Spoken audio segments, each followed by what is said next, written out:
রহমতেরি বরকতেরি মাহে রমজান এসেছে।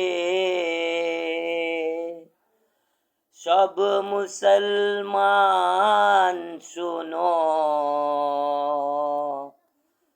জান্নাতেরি বাগান এসেছে। রোজা রাখে যারা তাদের ভাগ্য খুলে যায়। রোজা রাখে যারা তাদের ভাগ্য খুলে যায়। রোজা রাখলে তোমার জান্নাতে হবে ঠাঁই। রোজা রাখে যারা তাদের ভাগ্য খুলে যায়। সবাইকে ধন্যবাদ।